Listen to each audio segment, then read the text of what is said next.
Hello everyone, welcome to another episode of Quick Talk. I am your host Farhan Ahmed and we got some really exciting breaking news, which is कि Pakistan cricket board ने squad announce कर दिया है Pakistan team का second और third test match के लिए against England and we have some very surprise inclusions and exclusions. So without wasting any further time, we're going to dive into everything. Let's start now with big senior names like Babar Azam, Shaheen Shah Afridi and Naseem Shah along with Sarfraz Ahmed being dropped from the squad. जनाब एक बहुत तूफान आ गया है हर तरफ और मैं भी यही सोच रहा था कि भाई आपको क्या जरूरत थी अभी ये हरकत करने की। मैं पहले भी बोल बोल के थक गया हूं कि चेंजेस कर लेना, लेकिन इस सीरीज के बाद करना, मिड सीरीज में चेंजेस करने का फायदा नहीं है। लेकिन पीसीबी को ऐसे है जैसे पता नहीं वो कुछ तूफानी करना है, कुछ डेयरिंग करना है। वो हर दफा यही करते हैं भाई, एक मैच हारते हैं, पैनिक बटन दब जाता है, उसके बाद जनाब सब कुछ चेंज करने का शौक चढ़ जाता है। कभी कप्तान चेंज, कभी प्लेयर चेंज, कभी कोच चेंज, यही चेंज चेंज चेंज होता रहता है। सिर्फ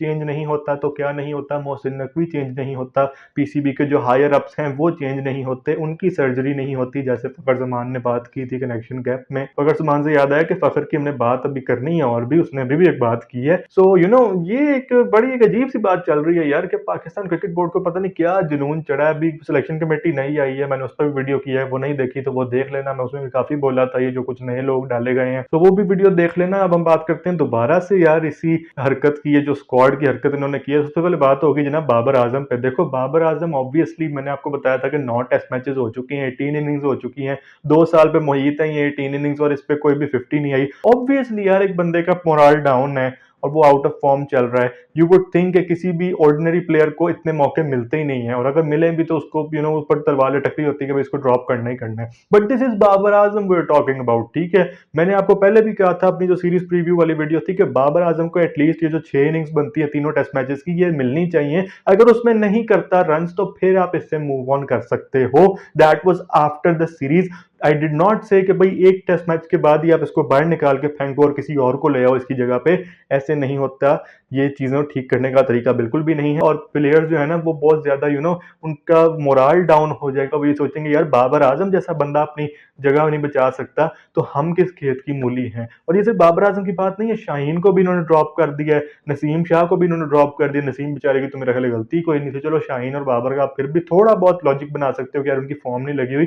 नसीम बेचारा तो अच्छी बॉलिंग कर रहा था, वो तो कभी उसकी किस्मत साथ नहीं देती, कभी फील्डर साथ नहीं देते, उसके तो ये वाले मसाइल थे। पता नहीं आपने क्यों ये चीज किया। आपकी ये सीरीज जो थी वो बड़ी इंपॉर्टेंट थी, आपको खिलाना था नसीम को हर मैच। लेकिन बाबर आजम से रिलेटेड मेरे पास एक और न्यूज है और वो ये है कि मीडिया रिपोर्ट्स के अकॉर्डिंग हमारे जो हेड कोच हैं टेस्ट क्रिकेट के जेसन गिलेस्पी, वो बिल्कुल भी एग्री नहीं थे इस डिसीजन पे कि बाबर को ड्रॉप किया जाए स्क्वाड से। वो चाहते थे कि बाबर स्क्वाड में रहे और बाबर खेले मैचेस। सो आई वुड से यार वाहिद जेसन गिलेस्पी एक ऐसा बंदा है जिसकी अकल काम की है और उसने कहा कि भाई ये गलत डिसीजन है। उसके अलावा हमारे तो जो सारे हैं ना वो कम अकल लोग हैं, इनकॉम्पिटेंट है, उनको सिर्फ एक जल्दी जल्दी में चेंजेस करने होते हैं, इमोशन की बेस पे फैसला कर देते हैं। फखर के बारे में मैंने बात करनी थी तो अब उसी की बात कर लेते हैं। भाईजान बाबर आजम के ड्रॉप होने की न्यूज पे फखर जमान ने ट्वीट कर दिया है। बंदे का ट्वीट मैं आपके सामने लगा भी दूंगा, मैं आपको थोड़ा सा उसका खुलासा बता देता हूँ। वो भाई ये कहना चाह रहा है कि जब इंडिया ने विराट कोहली को उसके रफ पैच के दौरान बैक किया है, जबकि उसकी एवरेज जो थी वो 30 लेस हो गई थी उन 4 सालों में 2020 से 2023 तक,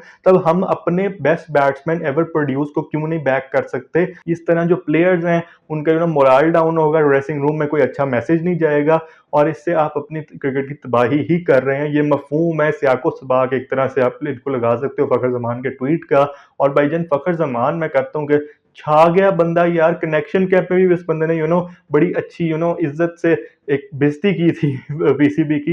ये वैसे एक नई चीज हो गई इज्जत से बेइज्जती, लेकिन उसने हल्की आंच पे थोड़ा सा जलील किया था इन लोगों को कि यार आप जो है ना वो नाअहली आप लोगों के साथ होती है, अहकाम बाला के साथ होती है, और आप लोग जो है ना फिर वो प्लेयर्स को डाल देते हो सर्जरी वाले टेबल पे और जनाब वो काटा पीटी करके कहते हो कि प्लेयर की सर्जरी करनी है। ये बंदा खेलने में अच्छा है, ये बंदा बात अच्छी करता है और कोई इसको कोई कंट्रोवर्शियल करियर नहीं रहा इसका, हमेशा अच्छी बात करता है, सीधी बात करता है। काफी सारे जो जर्नलिस्ट थे वो ये कह रहे थे कि जी फखर जमान ओडीआई का कैप्टन होगा, T20 का कैप्टन होगा, लेकिन इस ट्वीट के बाद मुझे नहीं लगता कि भाई उस बंदे को ये कप्तान बनाने लगे हैं, क्योंकि पीसीबी को तो चाहिए होता है यस मैन। फखर जमान ने जिस तरह बात कर ली है कनेक्शन कैप में भी और अब भी, मुझे नहीं लगता पीसीबी इसको कप्तान बनाएगा। But overall I would say कि hats off to Fakhar. Drop जो हुए हैं प्लेयर्स, उनमें जनाब सरफराज अहमद का नाम भी शामिल है, और सरफराज अहमद से रिलेटेड एक और भी खबर है बड़ी इंटरेस्टिंग सी कि जनाब मोहसिन नकवी ने मीटिंग रखी थी पीसीबी की जो सिलेक्शन कमेटी नई बनी है उसके साथ, और इसके अलावा जो चैंपियंस कप के मेंटोर्स हैं उनके साथ। पहले उसने मेंटोर्स के साथ अलग मीटिंग की, फिर सिलेक्शन कमेटी के साथ अलग की आई थिंक, और उसके बाद एक मुश्तरका मीटिंग की गई है जिसमें सरफराज भाई शामिल थे। अब ये कंट्रोवर्शियल बात है कि भाई अभी सरफराज भाई, एक तो मैं पहले भी इस पर बोल चुका हूँ कि यार इंटरनेशनल क्रिकेट से रिटायरमेंट नहीं ली हुई और उसको आपने ओहदा दिया हुआ है। अब वो सिलेक्शन कमेटी वाली जो मीटिंग थी उसमें भी मौजूद था, तो वो किस हैसियत से मौजूद था वहां पे?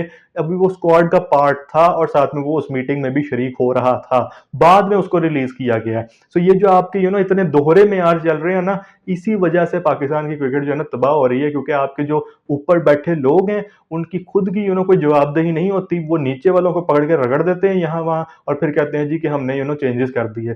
ऐसे नहीं होता काम। आपको खुद जवाब देना पड़ेगा लोगों को कि यार आपने इतनी सारी पॉलिसीज बनाई हुई है और इतने सारे बंदों को यहाँ वहां फिट किया हुआ है, किस बेसिस पे किया हुआ है, किस पोर्टफोलियो पे किया हुआ है, ये चीजें एक बार क्लियर कर दो। रिप्लेसमेंट्स की बात कर लेते हैं अब थोड़ी सी। तो यार ऑब्वियसली इतने लोगों को आपने स्क्वाड में से निकाल दिया तो उनकी रिप्लेसमेंट्स तो आनी ही थी, और मैं आपको रिप्लेसमेंट्स थोड़ी सी गिनवा देता हूँ। जनाब हसीबुल्लाह खान, साजिद अली, मोहम्मद अली और कामरान गुलाम को रिप्लेसमेंट के तौर पे लाया गया है स्क्वाड में, और भाई इस तरह से 4 बंदे पूरे किए गए हैं। देखो हसीबुल्लाह तो आ गया सरफराज की जगह पे, आपका मोहम्मद अली आ गया है आई बिलीव नसीम शाह की जगह पे, और जो आपका कामरान गुलाम है आई थिंक वो बाबर आजम की जगह लेगा 4 नंबर पे। वैसे एक खबर ये भी आ रही थी कि मोहम्मद हुरैरा को ट्राई किया जाएगा 4 नंबर पे बाबर की जगह पे दूसरे टेस्ट मैच में, जिसकी मुझे कोई समझ नहीं आई कि भाई एक इनएक्सपीरियंस ओपनर है, आपका डेब्यू करेगा, उसको आपने मिडिल ऑर्डर में खिला देना है। ये कहाँ का लॉजिक हुआ? ये कहाँ की अक्लमंदी हुई, कहाँ की दानिशमंदी हुई? मुझे इसकी कोई समझ नहीं आई। लेकिन again that's what the PCB is, यही वो काम करते हैं कि भाई जिस चीज के कोई लॉजिक नहीं बनता वही हमने करके दिखाना है। So I won't be surprise अगर हुरैरा को 4 पे खिला रहे हैं, but I would like to see Kamran Ghulam get a chance at the 4th position, क्योंकि भाई वो मिडिल ऑर्डर में खेलता है, उसकी वो पोजीशन है, उसको वहां पे खिलाया जा सकता है। इसके अलावा हसीब तो मेरा ख्याल है नहीं खेलेगा, वो बेंच पे ही होगा as a backup wicket keeper. जो मोहम्मद अली है आई थिंक वो खेलेगा, नसीम की जगह पे वो आपका मेन बॉलर होगा, और शाहीन की जगह पे तो I think already Mir Hamza squad में था, तो वही वहां पे फराइज सरंजाम देगा। अब थोड़ी सी बात कर लेते हैं हम मुल्तान की पिच की। भाई देखो ESPN क्रिक इन्फो के मुताबिक जो सेकंड टेस्ट मैच के लिए पिच प्रिपेयर की गई है वो कोई नई पिच नहीं है, बल्कि जिस पिच पे पहला टेस्ट मैच खेला गया है उसी पिच पे दूसरा टेस्ट मैच भी खेला जाएगा। दैट इज बिकॉज कि पाकिस्तान चाहता है ना आपके थोड़ा टर्निंग ट्रैक हो, और वो पिच अब पुरानी हो चुकी है। वो जो हम कह रहे थे कि क्रैक्स ओपन हो जाएंगे, बॉल टर्न होगा, वो इतने दिन गुजर चुके हैं, तो अब वहां पे डे 1 से हमें टर्न देखने को मिलेगा। ये एक अजम्पशन है पाकिस्तान की क्रिकेट की कि भाई इस तरह से अगर हम करेंगे और स्पिनर्स को खिलाएंगे तो फिर हमारा कोई काम हो सकता है अच्छा, और हम शायद इंग्लैंड को ट्रबल कर सकते हैं।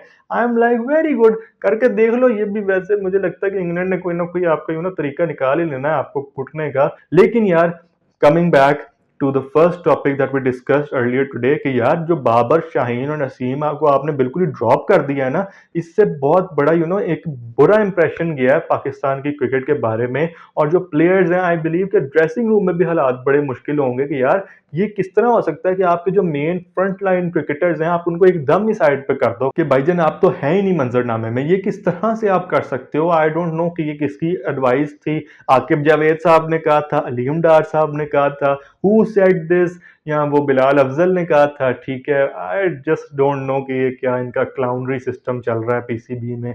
लेकिन अगर आप ये सोच रहे हो ना कि जनाब इतने इनकलाबी चेंजेस कर दिए गए हैं और जनाब अब सब ठीक हो जाएगा, ऐसे ठीक नहीं होने लगा। आपको लॉन्ग टर्म प्लान बनाने पड़ते हैं क्रिकेट की बेहतरी के लिए, किसी भी चीज की बेहतरी के लिए। शॉर्ट टर्म गोल्स आपके लॉन्ग टर्म के लिए नहीं चल सकते, या आपने शॉर्ट टर्म सोल्यूशन निकाला है कि ठीक है 2 मैचेस के लिए इनको बाहर कर दो।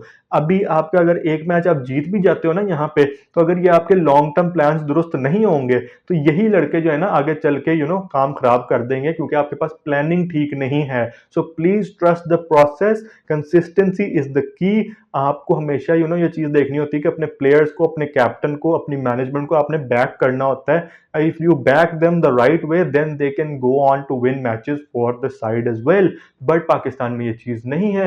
हम हमेशा पैनिक बटन दबा देते हैं और हर सीरीज के बाद हमें चेंज करने का जुनून चढ़ जाता है. मैं पहले भी इस पर बहुत ज़्यादा बोल चुका हूँ, अब फिर बोल रहा हूँ. और मेरा नहीं ख्याल कि यार कोई मुझसे डिसएग्री कर रहा होगा इस बात पे कि यार ये क्या बोल रहा है, इसको ऐसे नहीं बोलना चाहिए. आई थिंक हर बंदा एग्री ही कर रहा है. बहरहाल अगर आपकी मुझसे कोई डिसएग्रीमेंट और आप अपनी कोई और राय रखते हो तो कमेंट सेक्शन में जरूर डालना. यहाँ पे अपनी इस वीडियो को कंक्लूड करते हैं जनाब. कल से दोबारा से टेस्ट मैच शुरू हो रहा है एंड प्लेइंग 11 आ ही जाएगी हमारे सामने. मैं खुद कोई बात नहीं कर रहा भाई प्लेइंग 11 की, मैं पहले ही बहुत खपा हुआ हूँ. ठीक है, जितने इन्होंने सामने चीज़ें रख दी हैं मेरे, मैं आज सुबह से बहुत खपा हुआ था.